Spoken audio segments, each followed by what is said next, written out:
The Flat Rabbit.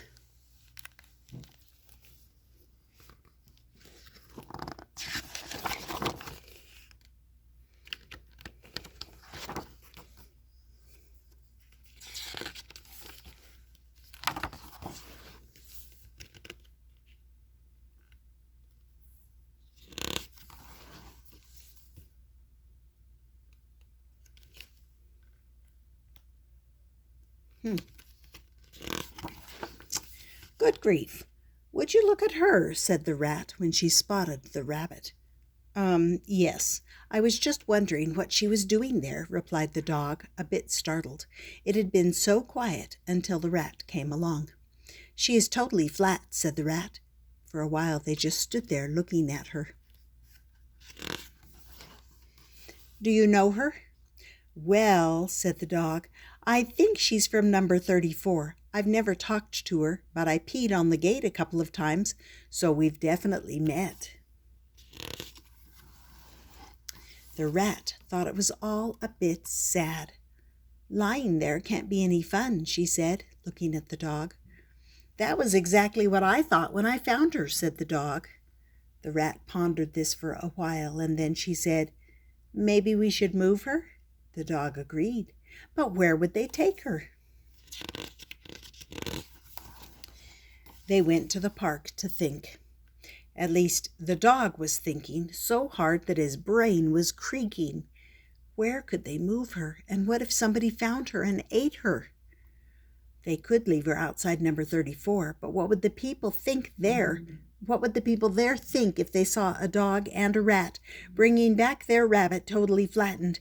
No good would come of that. The dog was now so deep in thought that, had you put your ear to his skull, you would have actually heard him racking his brain. That's it, said the dog suddenly, and after explaining his idea to the rat, they both went back for the flat rabbit. Watch the ears, said the dog, while carefully peeling her flat legs off the road.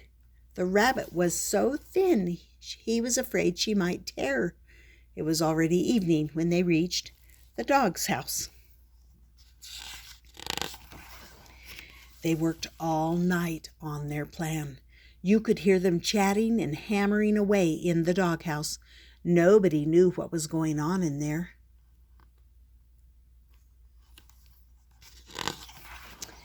When the job was done, the sun was already out again. The dog was quite proud of their excellent work, but the rat wasn't convinced the tape would hold. After the dog had assured the rat that it would, they went to the park.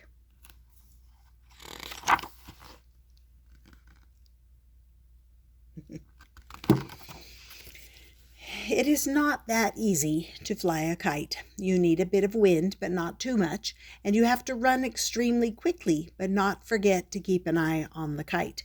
They raced back and forth 42 times before they managed to get the kite in the air. Once the kite was flying, they watched it in silence for a long time.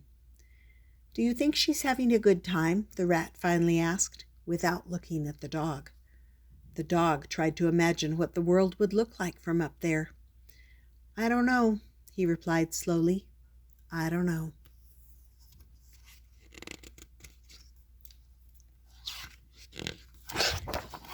The kite was now so high up in the air they almost couldn't see the rabbit on it anymore.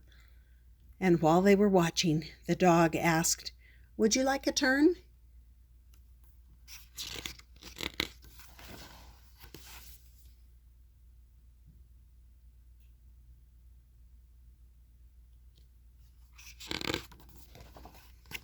And that was called The Flat Rabbit. That was a different book, huh? I hope you enjoyed it. It was very different. And I hope you subscribe and come back often. See you next time.